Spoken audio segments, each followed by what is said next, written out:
ورحمة الله وبركاته. الحمد لله رب العالمين والعاقبة للمتقين ولا عدوان إلا على الظالمين.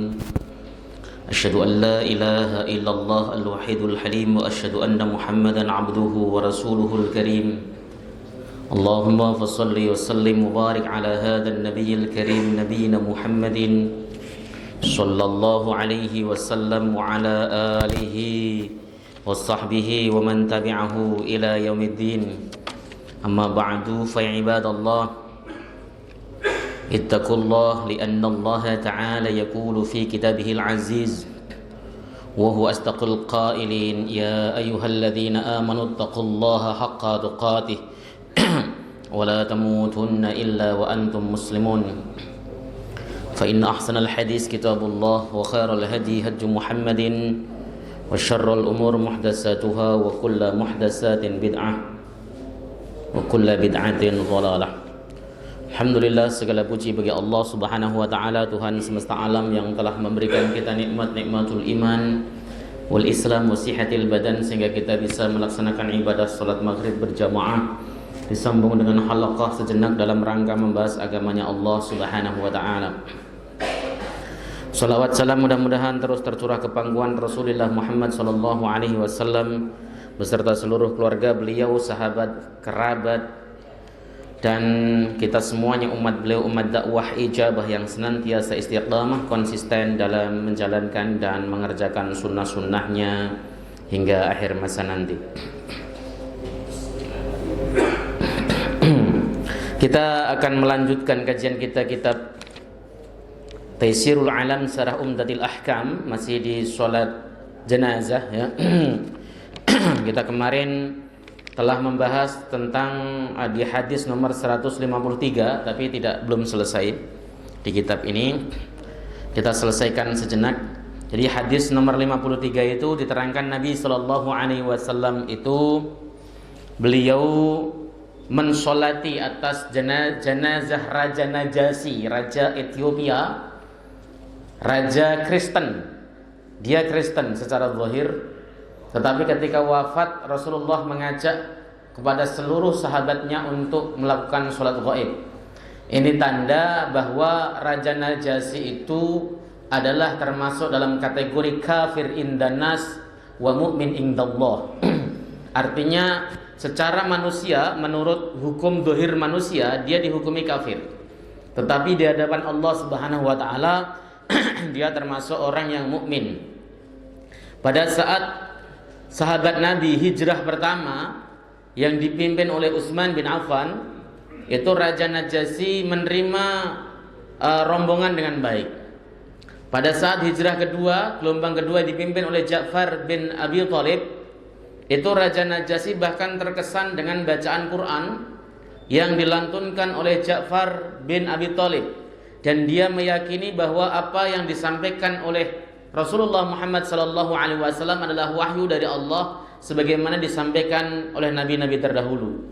Ada benih keimanan inilah yang kemudian menjadikan Raja Najasi itu dihukumi muslim oleh Rasulullah sallallahu alaihi wasallam. Tentu Rasulullah itu tidak tahu kecuali atas informasi dari Allah Subhanahu wa taala. Bahkan pada hari wafatnya Najasi, berita belum sampai tapi Rasulullah sudah mengajak sholat kepada para sahabatnya untuk melaksanakan sholat gaib. Kan begitu kan? Kemudian mayuhad minal hadis. Apa sih yang bisa diambil dari hadis ini? Pelajarannya apa? Yang pertama, masru'iyatus sholati 'alal mayyiti li'annaha syafa'atun wa du'aun min ikhwanihi al-musallin. Disyariatkan mensolati jenazah orang muslim. Jadi mensolati jenazah itu masyru', disyariatkan. Elatnya apa? Karena solat itu merupakan syafaat dan doa dari saudara-saudaranya yang muslim yang dia melaksanakan solat. Jadi ketika kita melaksanakan solat atas jenazah itu kan isinya solat berupa doa semuanya. Wong isinya solat jenazah itu setelah membaca Al-Fatihah lalu membaca sholawat kepada Nabi terus berdoa.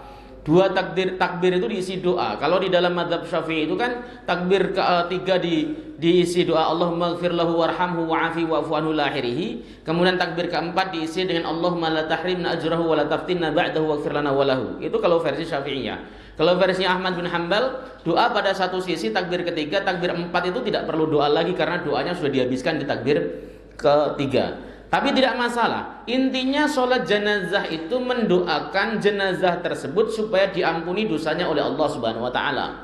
Diampuni dosanya, diterima amal solehnya, dimuliakan dia, dimasukkan ke dalam surga, dirahmati oleh Allah dan sebagainya. Itu intinya. Semakin banyak yang mendoakan itu semakin bagus. Semakin banyak mendoakan itu semakin bagus. Orang yang kalau ada jenazah wafat yang nyolati satu masjid full itu lebih bagus.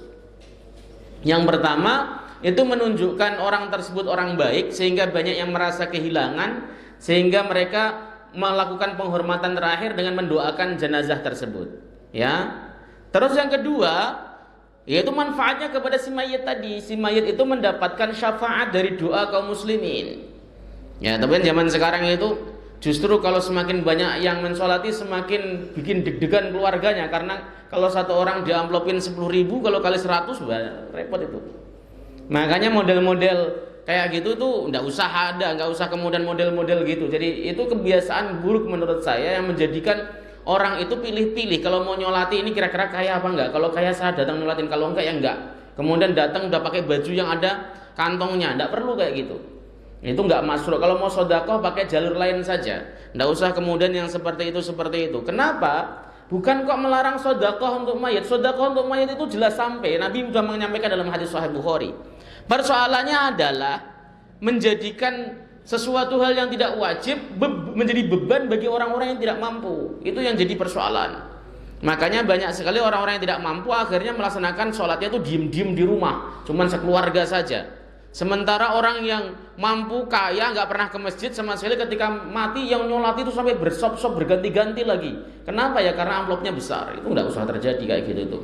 Ya alhamdulillah kalau di warga Muhammadiyah itu nggak ada yang kayak gitu. Kalau ada ya kebangetan maksudnya. Nah, kita juga merasa terpanggil Pak kalau ada orang meninggal. Ya. Sebenarnya jenis jaza, jenis balasan dari Allah itu adalah sesuai dengan jenis amal. Inna jinsal jaza min jinsil amal. Jenis balasan yang kita terima itu adalah merupakan jenis bagi pada amaliyah kita. Kalau bapak ketika hidup di dunia rajin mensolati jenazah yang wafat dari tetangganya, nanti ketika bapak wafat itu banyak orang yang mensolati. Oh iya, bapak ini meninggal dulu, waktu bapak saya meninggal dia juga ikut kok. Dia datang kemudian sampai dia kerja pulang. Lu kenapa? Karena menghormatinya, karena dia orang yang rajin. Tapi kalau kemudian kita merasa hidup kita menjadi individu, cuek aja lah, nanti kalau saya mati mau disolati mau kagak ya terserah. Ya akhirnya ketika dia mati beneran nggak ada yang nyolati. Ada kasus kok. Ada kasus, ini kasus faktual, nyata. Ya baru terjadi sekitar 2-3 tahun yang lalu lah. Ada orang itu merasa dia gagah, kaya lah, orang kaya, orang paling kaya. Kaya, anaknya jadi orang semuanya, jadi pejabat semuanya anaknya. Kemudian dia selalu bikin ulah dengan warga sekitar, dengan tetangga. Ya, jalan yang mestinya ada gang yang mestinya masuk mobil itu rumahnya dipepetin betul, kemudian dikasih portal-portalan sampai nggak bisa masuk mobil di situ. Terus kemudian ketika didatangi sama RT, RW sampai lurah, dia mengatakan gini, ini tanah-tanah saya sendiri kok, ya suka-suka saya dong. Akhirnya kemudian orang-orang ini kalau mati nanti nggak usah disolatin. Kalau nggak mau nyolatin saya nggak apa-apa, nanti saya buruhin saja, saya bayarin yang mau nyolatin saya. Mati beneran Pak, nggak ada orang datang, nggak ada orang datang. Keluarganya pada nangis-nangis kanan kiri, nggak ada yang datang, tetangganya nggak ada yang datang. Kenapa? Males. Mungkin di dalam hatinya nyukurin. Mati beneran kan lo, begitu kan. Nah ini jangan sampai terjadi. Kalau bapak pengen nanti ketika wafat disolati banyak orang, didoakan banyak orang, orang pada kemudian merasa kehilangan lalu mendoakan kebaikan, maka rajinlah ikut takziah dan mensolati. Ada hadis dalam Sahih Muslim, ma min muslimin ya syahidalahu arba'atu nafarin bi khairin wajabat lahul jannah. Seorang muslim yang dia ketika mati ada 4 kelompok yang menyaksikan dia sebagai orang baik, maka dia pasti masuk surga. Kemudian sahabat bertanya lagi, "Wasalis ya Nabi, kalau 3 orang bagaimana ya Nabi?" Nabi mengatakan wasalis, 3 orang juga sama. Kalau kemudian 2 orang bagaimana ya Nabi? 2 orang juga sama. Lalu sahabat diam, nggak mau nanya 1 orang. Kalau mungkin 1 orang juga dijawab 1 orang juga sama. Itu urgensinya kita kemudian saling bergaul. Pak, persaksian kita, persaksian saudara muslim itu akan didengarkan oleh Allah. Maka di dalam hadisnya dilanjutkan, wa antum syuhadaullah fil ard, kalian adalah saksi-saksi Allah di muka bumi ini.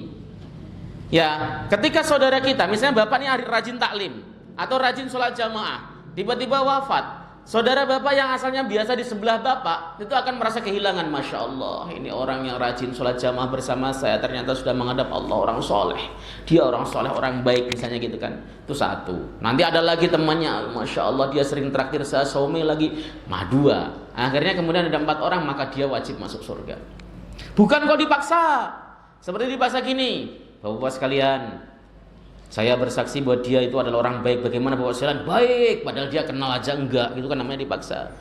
Ayolah, kalau rajin ke masjid itu pasti disaksikan sebagai orang baik kok, serius. Kalau rajin ke masjid, persoalannya rajin ke masjid apa tidak kita itu. Nah, ya rajin takziah apa tidak? Kalau takziah nggak pernah kok, masa pengen ditakziah orang ya. Jadi itu disyariatkan untuk melaksanakan sholat jenazah. Rajin-rajinlah mulai sekarang, itu yang umurnya sudah di atas 60 itu rajin-rajin sholat jenazah.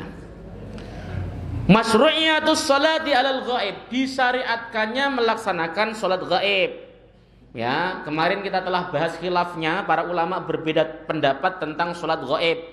Menurut Abu Hanifah dan Malik, sesungguhnya sholat ghaib itu tidak disyariatkan. Ya hanya kepada Raja Najasyi tadi. Karena apa? Karena Rasulullah Shallallahu Alaihi Wasallam dikasih tahu oleh Allah bahwa dia Islam. Itu pendapat Malik dan Abu Hanifah. Pendapatnya Imam Syafi'i dan Imam Ahmad bin Hanbal mengatakan sholat ghaib tetap disyariatkan. Disyariatkan sampai kapanpun, itu pendapatnya Imam Syafi'i dan Imam Ahmad. Lalu datang pendapat pertengahan, ya, dan ini merupakan pendapatnya Imam Ahmad dalam satu riwayat dan dinukil oleh Syekhul Islam Ibnu Taimiyah. Tatkala yang meninggal orang saleh, maka dia perlu disolati ghaib. Begitu kata Imam Ahmad. Kalau Syekhul Islam Ibnu Taimiyah pendapatnya begini. Kalau dia itu orang jauh, orang yang ghaib, di sana belum ada orang yang mensolati, maka kita dianjurkan melaksanakan sholat ghaib. Tetapi kalau posisinya di sana sudah ada mensolati, maka tidak dianjurkan melaksanakan sholat ghaib. Itu ikhtilaf memang para ulama. Para ulama memang berbeda pendapat. Ya, kenapa? Karena yang memahami tidak disyariatkan itu khusus bagi Nabi, yang tahu tentang bahwa dia masuk Islam apa tidak, itu khusus bagi Nabi. Terus ada yang mengatakan bahwa sholat ghaib ketika Rasulullah sudah mengerjakan, apapun bentuknya, sekali dalam seumur hidup sekalipun, karena Nabi melaksanakan sholat ghaib ya di Raja Najasyi tadi saja, tidak di sahabat-sahabat yang lain. Maka itu sudah menjadi tasyri' bagi kita untuk diperbolehkan mengerjakan sholat ghaib. Itu mazhab Syafi'i dan mazhab Ahmad dalam satu riwayat. Ya, jadi itu ikhtilaf di kalangan ulama. Tapi tetap bahwa menurut kitab ini Taisirul Alam Syarah Umdatil Ahkam karang Abdullah Al-Basam, beliau mengatakan disyariatkan mengerjakan sholat ghaib. Wa taqaddama anna al-haditsa laisa ala itlaqih bal yakhussu biha man lahu fadlun wa ihsanun amun 'alal Islam wal muslimin. Hadis yang tadi itu tidak mutlak, artinya tidak kemudian berlaku umum. Kata Abdullah Al-Basam, ini cenderung mengikuti pendapatnya Imam Ahmad tadi. Ya. Ini khusus bagi orang yang memiliki keutamaan, orang soleh, pejabat yang soleh, nggak korupsi, ya. Kan ada tuh pejabat yang korupsi itu setiap hari itu dia keuntungannya 1 miliar, 3 miliar dan sebagainya itu, yang mark up apa itu namanya? Ya itulah, antum lebih tahu. Ya. Kalau dia mati ya nggak usah disolati ghaib. Tapi kalau yang mati orang soleh, ahli agama dan sebagainya, maka dia perlu disolati ghaib. Ini pendapatnya Imam Ahmad, tapi disetujui oleh Abdullah Al-Basam, ya, di dalam kitab ini. Yang ketiga, as-salatu 'alal mayyiti fi musallal 'id idza kana al-jam'u katsiran. Salat jenazah itu dilaksanakan di tanah lapangan tempat salat, melaksanakan salat Id kalau jamaahnya banyak. Apakah boleh mengerjakan salat jenazah di masjid? Boleh. Hadisnya dalam Sahih Muslim. Ya, Sayyidah Aisyah diriwayatkan dari Sayyidah Aisyah, tapi ini tidak fi'lunya Nabi, tapi itu terjadi di masa sahabat. Ya, pernah mensolati, para sahabat itu pernah mensolati jenazah di dalam masjid. Ya, dan itu diperbolehkan, tidak masalah. Ada juga seorang wanita yang tinggal dalam masjid lalu mati, disolati di situ juga. Artinya sholat dalam masjid itu tidak menjadi soal. Karena saya pernah dengar ada seseorang yang mengatakan sholat jenazah di dalam masjid dianggap sebagai bid'ah. Tidak bid'ah. Itu ada dalilnya. Yang penting jaga adabnya. Karena itu kan termasuk bagian daripada melaksanakan sholat atau melaksanakan agama. Tetapi kalau jamaahnya banyak, ya sekali lagi tadi Pak, kalau kita berusaha menghidupkan sunnah Nabi ketika ada saudara kita yang meninggal, kita kemudian mensolati seperti sholat Jumat, itu keren itu sebenarnya. Tapi tadi kita itu rata-rata lebih mementingkan kepentingan pribadi kita dibanding dengan berinteraksi dengan tetangga yang nanti hasilnya akan kita petik ketika kita mati. Itu serius. Ada namanya investasi sosial ya kayak gini Pak. Bapak itu misalnya kalau ada tetangganya sakit atau tetangganya butuh, membantunya luar biasa, datang paling awal. Terus tetangganya meninggal, dari mulai proses pemandian sampai pemakaman Bapak ikut terus. Kalau Bapak mati nanti akan dihormati seperti itu. Ini namanya investasi sosial. Anak-anaknya, keluarganya pas, wah ini Bapak luar biasa ini dulu kepada keluarga saya, padahal nggak kenal sama sekali, tetapi luar biasa ini. Akhirnya kemudian ketika Bapak mati akan diperlakukan. Tapi kalau kemudian Bapak cuek, dia kakek saya mati nggak datang, nenek saya mati nggak datang, bapak saya mati nggak datang, dia mati nggak mau datang. Ya, karena apa ya tadi? Inna jinsal jaza min jinsil amal. Begitu. Kemudian at-takbir fi sholatil janazati arba'un. Takbir dalam melaksanakan sholat jenazah itu ada 4. Ya, itu jelas itu kan, takbirnya ada 4. Dalam satu riwayat ada 5, tetapi yang masyhur ada 4. Saya pernah ditanya, Ustadz, saya pernah sholat jenazah di Madinah kok takbirnya sampai 5. Ya memang di dalam hadis riwayat Imam Muslim ada riwayat yang 5 kali, tapi yang masyhur adalah yang 4.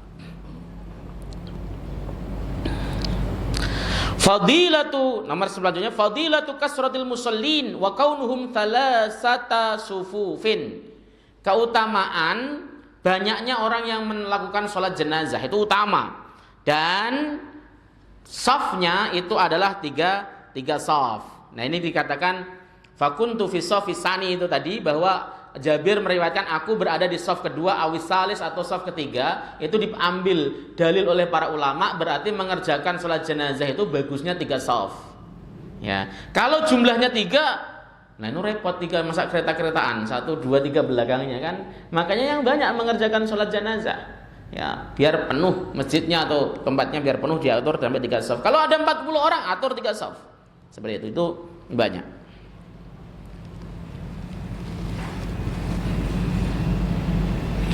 Itu berdasarkan, ini ada hadisnya 5 rawa ashabus sunani aidan, berdasarkan yang diriwayatkan oleh ashabus sunan, ya seperti dalam Sunan Abu Dawud, Tirmidzi, Ibnu Majah, Imam Ahmad dan sebagainya. Ya, ada hadis yang berbunyi ma min mu'minin yamutu fa yusalli alaihi ummatun minal muslimin yablughuna ay yakunu thalathata sufufin illa ghufiralah. Seorang mukmin yang mati lalu yang mensolatinya adalah dari kaum muslimin banyak sampai jumlahnya 3 saf, maka dia pasti diampuni dosanya. Ya, jadi kalau memang kita sayang sama saudara muslim kita kan gini Pak, sesama muslim ketika dia mati pasti kita berharap dia itu matinya husnul khotimah semuanya, dan pengen supaya dia itu masuk surga. Jangan sampai terbersit dalam hati antum ketika ada sesama muslim mati malah pengen saudaranya masuk neraka. Ya, wah itu kayaknya jelas neraka, dia itu suka ziarah ke kuburan, suka maulidan, lah jelas itu kerak neraka jahanam. Jangan suka begitu. Ketika sudah meninggal ya kita doakan semoga Allah mengampuni dosanya. Yang penting dia mati dalam keadaan Islam. Setiap orang pasti punya dosa kok. Tidak ada yang nggak punya dosa. Yang ngomong bahwa si A si B masuk neraka itu juga punya dosa. Ya, makanya bahkan kita dalam i'tiqad Ahlussunnah wal Jamaah, dalam akidah Ahlussunnah wal Jamaah itu jelas kita tidak boleh memastikan seorang pun yang meninggal pasti masuk surga atau pasti masuk neraka, itu tidak boleh. Nggak punya wewenang. Wah si A, wah pasti masuk surga, tidak bisa. Tidak boleh. Itu i'tiqad Ahlussunnah. Semuanya itu terserah Allah Subhanahu wa taala. Ya. Wah si A ini matinya pas waktu di masjid, wah pasti masuk surga, tidak bisa karena kita tidak tahu hatinya. Masih ingat gak ketika Nabi Shallallahu Alaihi Wasallam itu menginspeksi pasukannya pada saat selesai perang Hunain? Itu Nabi itu lewat jenazah. Sahabat-sahabat mengatakan fulan syahid ya Rasul. Rasul diem membenarkan. Kemudian datang lagi ketemu jenazah. Ya, sahabat mengatakan fulan syahid ya Rasul. Nabi diem membenarkan. Pada saat ketemu jenazah yang ketiga fulan syahid ya Rasul, Nabi mengatakan kalla, enggak dia enggak syahid. Laqad ra'aituhu fi nari jahannam, aku melihat dia di neraka jahanam. Padahal mati di medan laga, perang melawan orang kafir. Itu kan kalau kita wah jelas surga VIP ini jelas nih. Tapi kata Nabi tidak. Karena apa? Ya tadi niat yang terbersit dalam hati seseorang itu nggak ada yang tahu. Misalnya ada orang mati di masjid, apakah dia syahid? Belum tentu. Siapa tahu niatnya mau nyolong kotak amal. Ya ulah ya, mau niat kan nggak ada yang tahu. Siapa tahu ketika pulang dia pengen ngambil sendal, kan nggak ada yang tahu. Ya, siapa tahu sholatnya di masjid itu hanya pengen dipuji oleh menantu atau mertuanya, kan nggak ada yang tahu. Niat itu karena niat itu ada dalam hati seseorang, nggak ada yang tahu. Kita nggak boleh memastikannya. Yang kedua, kita nggak boleh memastikan seseorang mati yang mukmin nih, orang mukmin ya, bukan orang kafir. Mukmin mati, lalu dikatakan pasti masuk neraka, nggak bisa, nggak boleh. Ya, dia pendosa Ustadz. Dosa bagi kaum mukmin itu bisa diampuni oleh Allah Subhanahu Wa Taala. Makanya ketika ada seorang mukmin Muslim wafat, dia punya dosa, belum tobat. Ya, belum tobat, dia pendosa belum tobat misalnya. Itu tahta masyiatillah, terserah Allah, itu i'tiqad Ahlussunnah wal Jamaah. Terserah Allah itu, kalau Allah berkehendak mengampuni ya diampuni, kalau Allah berkehendak menyiksa ya disiksa. Karena dia orang mukmin. Ya, apakah dosanya bisa diampuni oleh Allah tanpa taubat? Bisa. Wong ada dalilnya. Innallaha la yaghfiru ayyushraka bihi wa yaghfiru ma duna dzalika liman yasha. Sesungguhnya Allah tidak akan pernah mengampuni kalau dia disekutukan dengan sesuatu, dan mengampuni dosa selain syirik bagi siapapun yang dikehendakinya. Kalau di dalam tafsir Ibnu Katsir, maksudnya ini ayat ini turun untuk orang mukmin muslim yang pendosa mati belum sempat taubat. Kalau taubat ya diampuni. Karena belum sempat taubat maka Allah bisa mengampuninya, juga bisa tidak mengampuninya. Terserah Allah Subhanahu Wa Taala. Maka jangan hobi kalau ada orang mukmin meninggal lalu kemudian antum mengutuk-ngutuk, melaknat gitu. Seakan-akan kita nanti kalau mati itu pasti jalannya tol. Karena kita tidak tahu Pak. Al-umuru bi khawatimiha, atau ya al-umuru bi khawatimiha. Semua perkara itu dilihat dari akhirnya nanti. Kita nggak tahu akhir hayat kita itu husnul khotimah atau su'ul khotimah. Itu serius. Karena kita tidak tahu, maka kita kemudian nggak usah merasa bahwa wah saya yang paling bersih dan sebagainya. Repot nanti kalau kemudian ternyata antum matinya su'ul khotimah sendiri. Ya, atau antum biasa mencela-cela gitu. Itu mati pasti dicela-cela juga. Nih biasanya nih antum di Facebook ada orang meninggal, wes dia telah apa namanya mati, mudah-mudahan jadi anjingnya neraka misalnya. Nanti kalau antum mati juga itu banyak dicela juga. Jangan salah. Sama kok, saya lihat itu orang yang suka nyela-nyela itu akhirnya kalau mati dicela juga. Dicela sampai gitu. Makanya paling enak kalau dia masih tidak kafir ya, enggak kafir, enggak murtad misalnya, ya doakan mudah-mudahan Allah innalillahi wa inna ilaihi raji'un. Kalau memang antum enggak mau doain panjang, tapi kalau saya tetap doakan kalau masih muslim, mudah-mudahan Allah mengampuni dosa dan salahnya dan Allah merahmatinya, selesai. Ya. Itu caranya. Kemudian yang selanjutnya al-ikhbaru bi mautil mayyiti lil maslahati fi dzalika. Ya, min taktsiril musallin wa ihbari aqaribihi fa inna dzalika laisa minan na'yi al-manhi anhu. Ya, memberikan kabar terhadap kematian seseorang karena ada maslahah.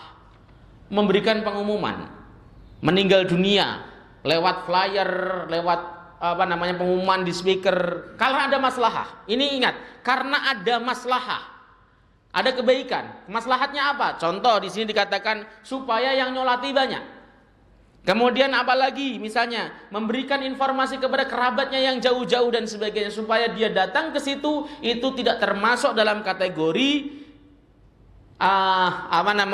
meratap yang dilarang. atau memberikan pengumuman yang dilarang. Karena memang Nabi pernah melarang memberikan pengumuman karena melakukan fa innan na'ya amalul jahiliyah. Sebenarnya memberikan pengumuman itu adalah merupakan amaliyah jahiliyah. Tetapi pengumuman ini yang enggak ada faedahnya, hanya sekedar memberikan pengumuman si A ini meninggal lalu supaya orang pada bersedih semuanya, enggak seperti itu. Kalau ada seseorang memberikan pengumuman si A meninggal, mari kita melaksanakan sholat, mendoakan dengan melaksanakan sholat dan mengantar kuburannya, boleh karena lil maslahat. Apalagi kalau kemudian seperti di Jakarta yang banyak yang orangnya itu banyak yang individual, maka perlu ada pengumuman. Tidak bisa kok kemudian tidak usah kita umumkan, ya nyolati nanti siapa? Paling keluarganya cuma 2 orang 3 orang. Nah, ini perlu. Jadi perlu dibedakan ya. Memberikan pengumuman kalau ada maslahat itu boleh. Tapi kalau nggak ada maslahat, hanya sekedar pengen niyahah, pengen meratap supaya banyak yang merasa bersedih, merasa kehilangan, lah itu yang kemudian dilarang. Atau tujuannya untuk niyahah, meratap. Pak, saya kasih tahu. Kalau ada jenazah, lalu antum takziah, antum jangan kemudian mengorek luka daripada keluarganya. Ceritakan. Pas lagi takziah malah ngomong, ya Allah, dia orang baik. Hanya dia dulu yang ketika saya akhirnya kemudian nangis, kebaikannya. Itu yang disebut niyahah. Kan rata-rata begitu ngaji takziah Zoom juga begitu. Siapa yang punya kenangan dengan almarhum, maksudnya kemudian menceritakan kenangannya, keluarganya merasa sangat berat kehilangannya. Itu bukan dari maksud daripada takziah. Takziah itu menghibur. Dari kata azza yu'azzi ta'ziyan ta'ziyatan ti'zaan mu'azzan. Itu artinya menghibur takziah itu. Ya. Menghibur itu apa? Ya supaya dia tidak merasa sedih, kehilangannya enggak terlalu. Contoh menghibur itu. Enggak apa-apa. Bapak kamu sudah selesai tugasnya di alam raya, wafat sebagai seorang mukmin yang soleh, rajin ibadah, husnul khatimah, insya Allah tempatnya nanti di surga. Kamu jadi orang soleh, ya makanya supaya apa? Supaya nanti bisa ketemu dengan bapakmu di surga. Kan kita nanti ketika bapak kita soleh itu akan dipertemukan oleh Allah Subhanahu Wa Taala di surga, ditempatkan dalam satu tempat. Itu diterangkan dalam surat At-Tur ayat 21. Itu memang menghibur, jadi tenang, senang, ya Allah. Sebelum meninggal bapak saya itu sempat baca la ilaha illallah. Lah apalagi Rasulullah mengatakan, "Man kana akhiru kalamihi la ilaha illallah dakhalal jannah." Siapapun orang yang ucapan terakhirnya la ilaha illallah pasti masuk surga. Bapakmu di surga. Nah, itu menghibur namanya. Jangan kok malah justru silahkan kepada Bapak Fulan untuk menyampaikan kesan-kesannya bersama dengan almarhum. Sedih semuanya Pak akhirnya. Ya, itu yang terjadi di kita saat ini, nangis dulu, keluarganya merasa tambah berat. Ya, almarhum ini orang yang sangat baik, ya saya nggak menduga waktunya cepat nangis semuanya. Bukan begitu, nggak boleh ya kayak gitu. Itu namanya niyahah. Oke, hadis berikutnya. Al-hadisul rabi' wal khamsun ba'dal mi'ah, hadis nomor 154. An Ibnu Abbas radhiyallahu taala anhuma, dari Abdullah bin Abbas, semoga Allah Subhanahu wa taala ridha kepada beliau berdua. Anna Nabiyya sallallahu alaihi wasallam shalla ala qabrin ba'da ma dufina fakabbara alaihi arba'an. Sesungguhnya Nabi itu mengerjakan sholat jenazah di atas kubur setelah dimakamkan. Beliau bertakbir 4 kali. Jadi sholat jenazah di atas kuburan itu boleh. Abaikan saja pendapat orang yang mengatakan tidak boleh. Kenapa? Karena menentang nas sharih. Hadis ini nas sahih sharih. Riwayat Bukhari sahih jelas. Kemudian sharihnya tegas, Nabi SAW mengerjakan sholat di atas kuburan. Ya, sholat jenazah di atas kuburan dengan 4 kali takbir. Ini hadis yang menjelaskan bolehnya kita jika terlambat misalnya pulang kampung, sudah dimakamkan, datang ke makamnya lalu mengerjakan sholat dengan 4 kali takbir. Taya wudu dulu, semuanya udah wudu, kemudian kita bertakbir menghadap ke arah kiblat, ya, menghadap ke arah kiblat, melaksanakan sholat jenazah di atas kubur, itu boleh. Malah saya barusan lihat di sebuah cuplikan video, tentara Suriah itu melaksanakan sholat jenazah di atas makamnya Khalid bin Walid. Ya, tentara Suriah itu melaksanakan sholat jenazah di atas makamnya Khalid bin Al-Walid, ya, dan mereka berikrar untuk membebaskan Al-Aqsa, ceritanya begitu. Ya. Apakah boleh? Nanti kita bahas. Kan Khalid bin Al-Walid meninggal sudah 1000 tahun lebih ya. Ya, apakah boleh? Nah, itu nanti kita bahas. Al-makna al-ijmali, makna global dari hadis ini, qad jubilan nabiyyu sallallahu alaihi wasallam ala mahasinil akhlaqi. Ya, Nabi itu memiliki watak atau tabiat dengan akhlak-akhlak yang baik. Jadi Nabi itu akhlaknya semuanya baik. Nabi itu tidak memiliki akhlak buruk. Kenapa? Karena Nabi itu pernah dibedah dadanya dan dibuang bagian syaitan. Ya, berapa kali Nabi dibedah? Saya ingat antum. 2 kali. Yang sering kita dengar 2 kali, pada saat kecil dan pada saat Isra Mi'raj kan begitu kan. Tapi ada yang mengatakan peristiwanya ada 4 kali. Itu nggak penting bagi saya. Yang penting bahwa Nabi itu pernah dibedah dadanya. Pada waktu kecil itu dibuang hadu syaitan, bagian syaitan, dibersihkan, dipenuhin iman dan iman dan yakin di dalam hatinya Nabi Shallallahu Alaihi Wasallam. Dibedah, betul-betul dibedah. Dan pada waktu itu memang tidak ada saksi orang dewasa, tapi anak-anak menyaksikan semua, dan itu disabdakan oleh Nabi Shallallahu Alaihi Wasallam. Jadi bagian syaitan dibuang. Masih belum juga, makanya Nabi Shallallahu Alaihi Wasallam kan terjaga. Ya, nggak pernah tergoda oleh syaitan. Nabi itu pernah memiliki azam, pengen nonton kesenian jahiliyah. Anggap saja mau nonton dangdut lah begitu ya Nabi. Kan ada suara, pas lagi menggembala itu ada suara ning ning ning ning, suara musikan. Wah, apa itu? Kata temannya, itu kesenian begini. Ntar saya mau nonton gitu kan. Nah, tapi ketika Nabi punya azam begitu, malah ketiduran. Ya. Besoknya lagi azam lagi, ketiduran lagi. Ya memang dijaga Nabi Shallallahu Alaihi Wasallam. Ya, makanya Nabi isinya di dalam hati beliau itu akhlak-akhlak yang mulia, akhlak-akhlak yang bagus. Ketika Isra Mi'raj pun dibuang lagi bagian syaitan lagi. Jadi tidak ada satupun akhlak dalam pribadi Nabi yang jelek. Maka Nabi dikatakan oleh Allah Subhanahu Wa Taala, wa innaka la'ala khuluqin azim. Sesungguhnya kau ya Muhammad itu berada di atas akhlak yang agung. Dari sini kemudian ada sebagian ulama mengatakan akhlak itu ada 3 pembagiannya. Akhlakul azimah, akhlakul karimah, dan akhlakus sayyi'ah atau madmumah. Akhlakul azimah itu akhlaknya Nabi. Golibnya biasanya kalau ada orang disakiti tidak membalasnya itu sudah bagus, Pak. Ada orang nyakiti bapak, menghina bapak, tapi bapak tidak membahas, itu bagus. Tidak membalas, itu bagus. Itu namanya akhlakul karimah. Nabi disakiti, malah justru Nabi membalas kebaikan. Nabi diludahin, yang ludahin sakit, ya, dijenguk sama Nabi Shallallahu Alaihi Wasallam.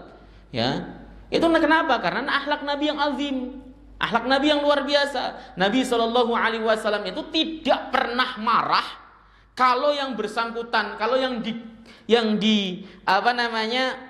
dihina, yang dilecehkan itu diri pribadi Nabi sendiri.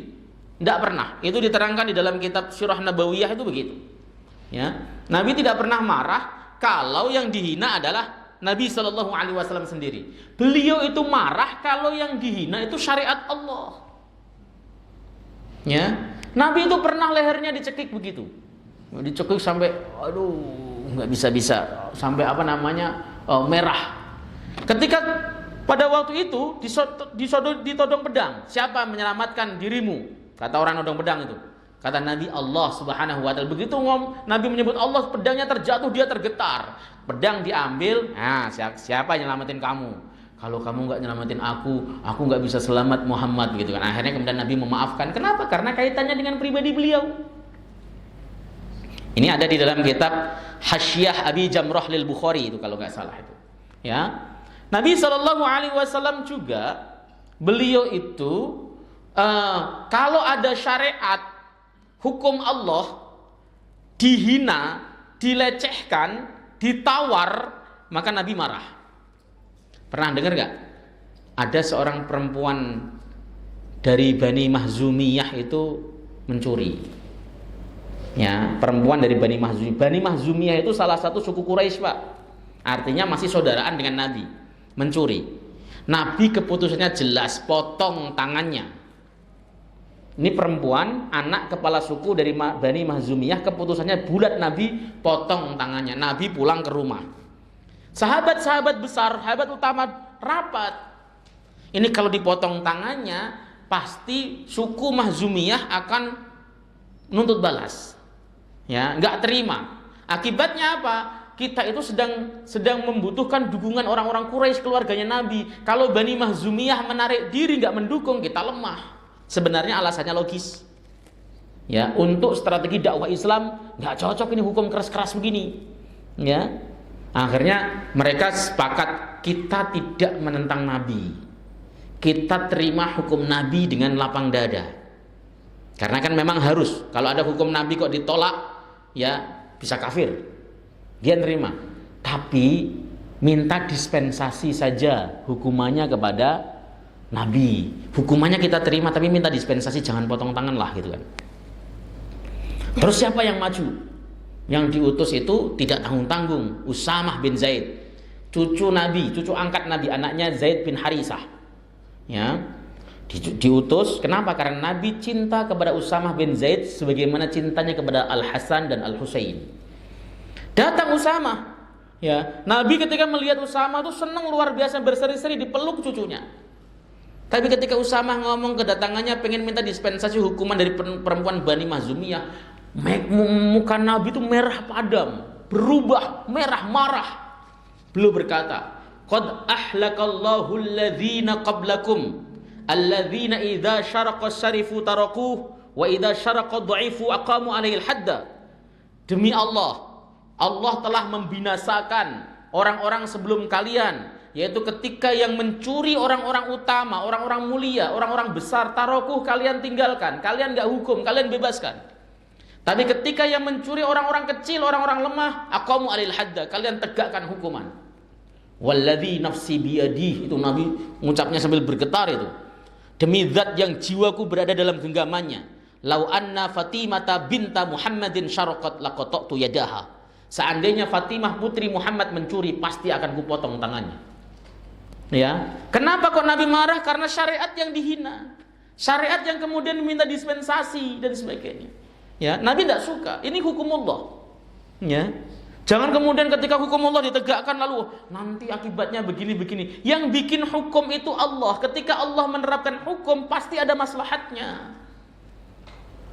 Ya, tapi kita kan enggak saat ini ya. Saat ini mirip dengan tadi modelnya.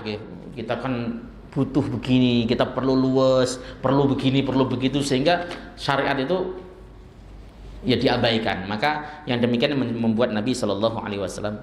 Jadi Nabi itu akhlaknya memang keren.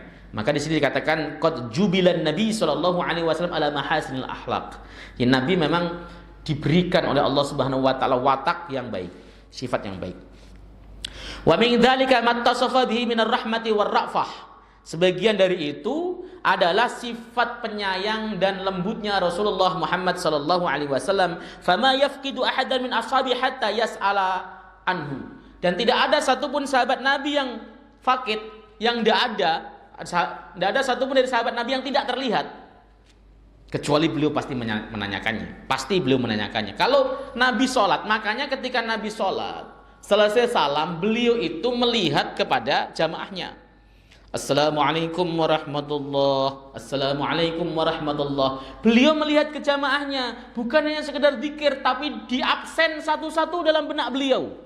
Tek, ada semuanya. Kalau tidak ada pasti ditanya oleh Nabi. Fulan kemana? Ya, nggak ada ya Rasul. Benar dugaanku bahwa dia munafik. Itu pernah terjadi kan? Sholat subuh diabsen. Itu yang paling berat kan, sholat subuh tuh. Fulan kemana? Tidak ada ya Rasul. Benar dugaanku bahwa dia munafik. Itu kenapa? Karena Nabi suka mengabsen. Ya, kalau nggak ada gimana? Nabi jenguk. Fulan kemana? Sakit ya Rasul. Dijenguk sama Nabi Shallallahu Alaihi Wasallam. Ini yang mestinya menjadikan pelajaran bagi kita. Jadi kan gini Pak. Habis salam itu kebanyakan orang zikir imam, tetapi tidak menghadap ke belakang. Nggak menghadap belakang, nggak kemudian cuek sama makmumnya, bahkan ada yang zikir sampai selesai itu ya dia sendiri, makmumnya udah bubar, ada. Karena dia tidak pernah menghadap ke belakang. Itu jangan ditiru yang kayak gitu, itu salah secara manajerial. Jadi kalau Imam itu yang paling bagus ketika dia mau sholat, dia mulai sawu sufakum itu sambil melihat sof, sambil melihat wajah aslinya. Itu dilakukan oleh Nabi Shallallahu Alaihi Wasallam untuk mengetahui bagaimana kondisi di belakangnya. Ketika kemudian kita lihat kok ini ada beberapa orang yang sakit kayaknya nih, ya. Ini bapak ini baru masuk rumah sakit tapi jamaah, kan keren. Ada orang yang ininya masih diinfus itu, dia jamaah ke masjid juga. Nah, sholatnya pendekin karena ada bapak tadi. Ya, jangan kemudian gini, lah kan cuma satu orang ustadz, yang lain pada kuat-kuat, nggak bisa begitu. Imam harus memberikan pelayanan kepada yang paling dhaif. Dilihat paling kiri, wah ini orang udah 90 tahun ini. Ya, kemudian sholatnya agak sedikit diringankan. Itu caranya. Nah, di samping ngerapatkan soft. Yang kedua, dilihat juga misalnya ini yang ada orang hajatan. Biasanya orang hajatan tuh nerima tamu itu kan sholatnya agak buru-buru ya Pak ya. Sholat duhur misalnya. Sholat duhur itu bacanya jangan panjang-panjang kalau ada orang hajatan. Ya, sholat duhur masa bacanya surat Al-Baqarah sampai 50 ayat ya jangan. Ya paling banter ya surat Ad-Duha saja, seperti itu tuh bagus. Nah, Nabi selalu begitu. Setelah selesai sholat, Nabi kemudian melihat sambil berzikir, tapi melihat para sahabatnya. Siapa yang gak hadir nih? Karena apa? Karena jamaahnya Nabi mahsurin. Mahsurin itu jamaah tetap. Subuh ya itu saja orangnya. Saya yakin, hakul yakin di masjid sini pun subuhnya ya itu saja. Pasti begitu kan? Nah, sholat subuh itu namanya mahsurin. Samping sana. Yang paling yang orang-orang luar ya sedikit. Nah, ketika kemudian kita kehilangan dia, nggak ada, tanyain di mana dia, kok nggak ada. Nah, itu yang dilakukan Nabi Shallallahu Alaihi Wasallam kepada para sahabatnya. Maka sahabatnya merasa diperhatikan terus, pengen ke masjid terus. Kenapa? Ya tadi diperhatikan. Kalau kemudian nggak datang 2 hari 3 hari, tanya kok sudah 3 hari nggak ke masjid, kemana? Sakit ya Rasul, dijenguk bersama dengan sahabat yang lain. Ini mestinya ketika teman kita sakit misalnya, jenguk bareng dengan jamaah semuanya. Kemana fulan sakit? Jenguk yuk habis sholat, jenguk. Meskipun nggak bawa apa-apa, tapi menjenguk, mendoakan itu membuat orang yang dijenguk menjadi bahagia dan gembira. Wa yatafaqqadu ahwaluhu wa ahwalahu, dan beliau menanyakan atau memperhatikan keadaan daripada sahabatnya tersebut. Faqad sa'ala an sahibi hadzal qabr. Beliau bertanya tentang pemilik kuburan ini. Fa akhbarahu bi wafatihi, lalu para sahabat menginformasikan dia wafat. Loh, si fulan kemana kok nggak kelihatan? Sudah wafat ya Rasul kemarin. Itu begitu ceritanya. Udah wafat ya Rasul. Kemudian fa ahabba annahum ahbaruhu liusalliya alaihi, dan Nabi itu cinta, suka jika para sahabat memberikan informasinya itu tepat sehingga Nabi bisa hadir melaksanakan sholat. Mestinya begitu. Jadi orang-orang utama, orang-orang yang diustadkan, yang dikiaikan di suatu tempat, ya dikasih tahu bahwa ada jamaah masjid yang meninggal. Kalau jamaah masjid meninggal, utamakan. Ya, diinformasikan misalnya, Pak Kiai, si fulan jamaah masjid meninggal. Oh, ayo sholati. Begitu, utamakan. Ya, saya itu termasuk yang agak sedikit galak. Saya kalau ada orang meninggal, saya tanyakan dulu, rajin ke masjid enggak? Enggak Pak Ustadz, enggak pernah sholat. Enggak, saya enggak mau sholatin. Saya biasanya langsung aktivitas sendiri. Silahkan disolatin sebagai gugur fardu kifayah saja. Kenapa? Nanti orang-orang yang semisal dengan dia, keluarganya, kok enak dia merasa nggak sholat juga nanti yang datang para ustadz, yang penting amplopnya gede, akhirnya begitu kan. Jangan sampai terjadi ya. Tapi kalau jamaah masjid, jamaah kita ada yang wafat ustadz, bagaimana? Ayo kita bareng-bareng nyolati di masjid, bareng-bareng. Kenapa? Biar mereka orang-orang yang jarang ke masjid merasa, oh iya nanti kalau saya nggak pernah ke masjid nggak disolatin dong. Begitu. Saat ini tuh kita tidak bisa begitu Pak, serius. Itu gara-gara rusak sama orang kaya itu. Orang kaya mau nggak ke masjid kan, nggak mau sholat kan dan sebagainya. Kalau duitnya gede, kaya, yang nyolatinnya banyak Pak, serius. Aku juga bingung itu. Yang di kuburan juga banyak. Begitu. Ya, seperti itu. Nah, kemarin saya ditanya, Ustadz, saya kalau membeli kuburan di San Diego Hill atau Al-Azhar bagaimana? Orang meninggal itu bagusnya dikuburkan di tempat dia mati, bagusnya, kecuali memang tidak ada tempat. Ya, maaf ya, tanah-tanah wakaf kuburan di Jakarta ini kebanyakan ekrornya wakaf untuk orang Jakarta asli, Betawi asli. Itu repot itu ada gitu tuh. Akhirnya orang Jawa ketika meninggal dipaketin ke rumah, ke kampung. Aslinya kan nggak boleh maketin jenazah begitu. Ya dikuburkan aja di sini. Ya, seperti itu. Yang kedua di Jakarta itu memang banyak mafia kuburan namanya.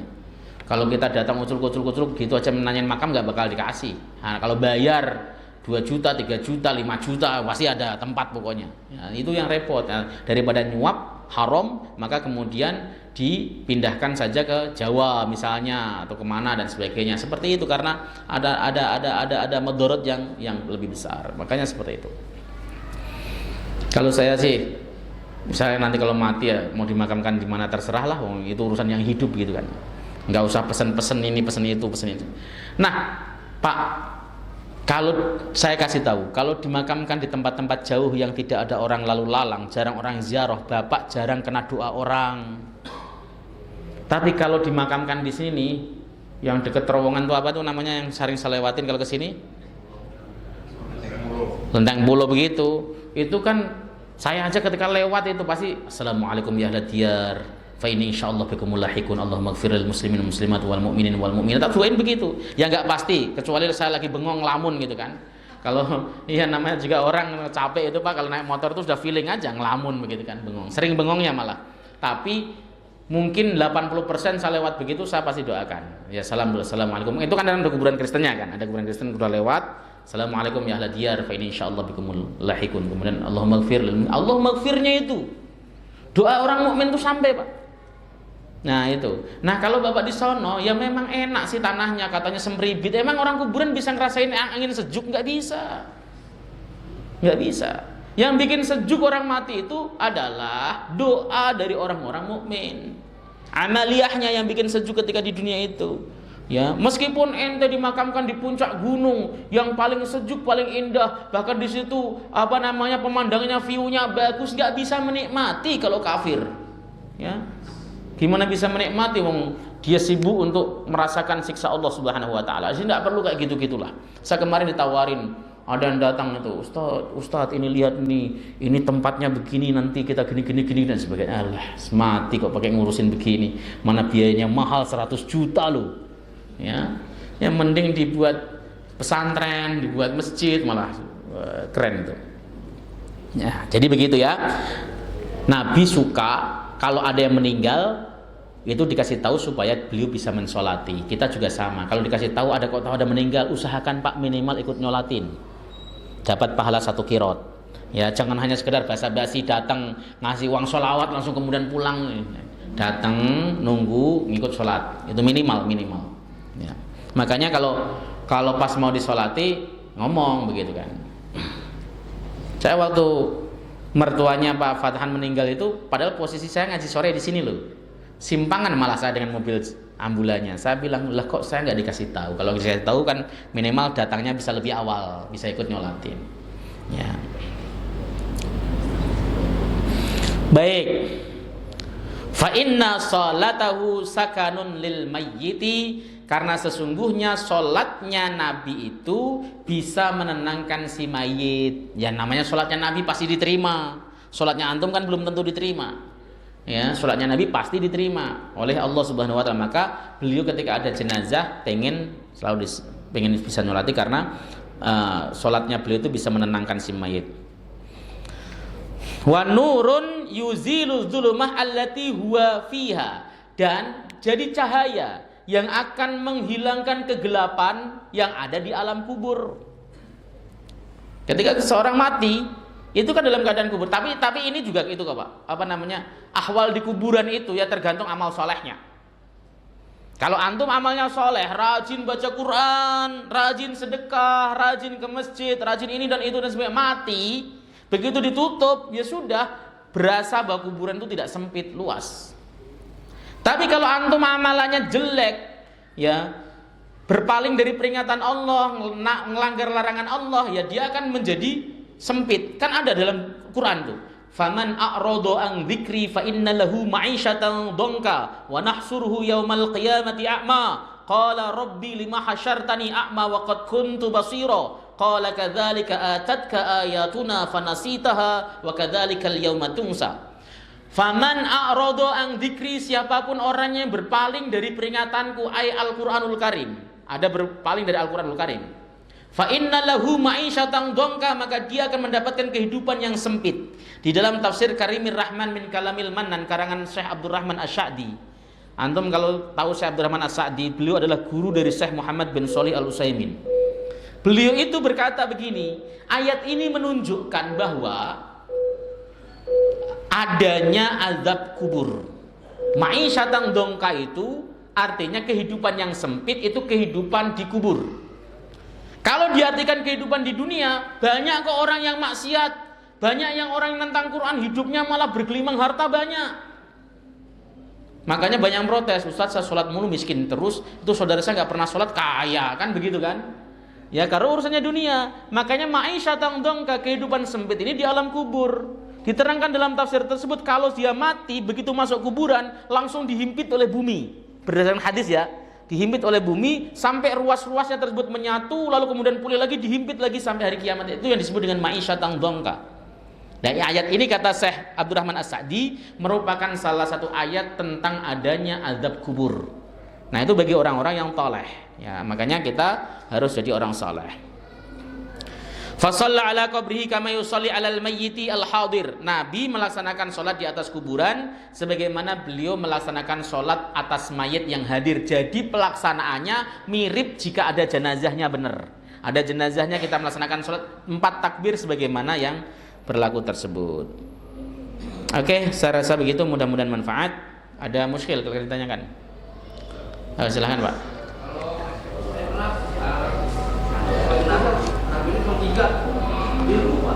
Ya, takbirnya 3 ya. Ya dia lupa. Takbirnya 3, lalu makmum Bapak tahu ikut salam juga.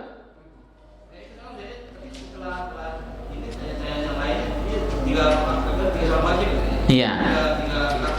Jadi sholatnya menjadi tidak sah kalau kemudian si imam tidak menyempurnakannya. Harusnya kalau dikasih tahu imamnya, Pak tadi takbirnya 3, ya dia tinggal berdiri lagi, Allahu Akbar, nambahin sekali lalu salam. Ya, itu mirip dengan seseorang yang melaksanakan sholat, ya kurang rokaatnya, kurang 1. Lah bener kurang 1, iya kurang 1. Dia tinggal takbir lagi, menambahi 1 rakaat. Kan Nabi pernah melaksanakan sholat duhur, beliau cuma 2 rakaat. Habis itu beliau kemudian keluar bersandar di batang kurma yang melintang. Ya, ada namanya Dzul Yadain.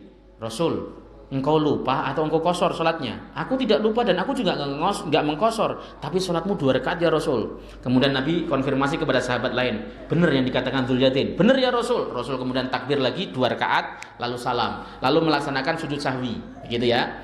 Jadi ini yang kemudian menjadi dasar. Kalau 3 ya kalau dia ingat tambah 1. Nah kalau posisinya Bapak jadi makmum, tahu yakin 3, jangan ikut salam, tinggal mufarokoh saja, keluar dari jamaah, berarti Bapak sholatnya sendiri, nambah 1 lagi lalu salam. Caranya begitu ya Pak ya. Tapi kalau kemudian selesai, lah itu kok 3 bagaimana ya, udah sholatin lagi. Apalagi kemudian bantah-bantahannya 3 atau tidak, udah ngopi sama makan pisang goreng, udah selesai itu. Berarti tinggal sholat lagi, sholat ulang, kan nggak lama. Ya, gitu ya Pak ya. Terus akhirnya gimana itu? Sholat ya bagus berarti ada yang mengkifayai kalau seandainya nggak sah semuanya. Coba bayangkan udah sholatnya jamaahnya nggak banyak, nggak sah semuanya, repot itu nanti. Cukup ya? Kita tutup dengan majelis. Subhanakallahumma hamdika asyhadu an la ilaha illa anta astaghfiruka wa atubu ilaik. Assalamualaikum warahmatullahi wabarakatuh.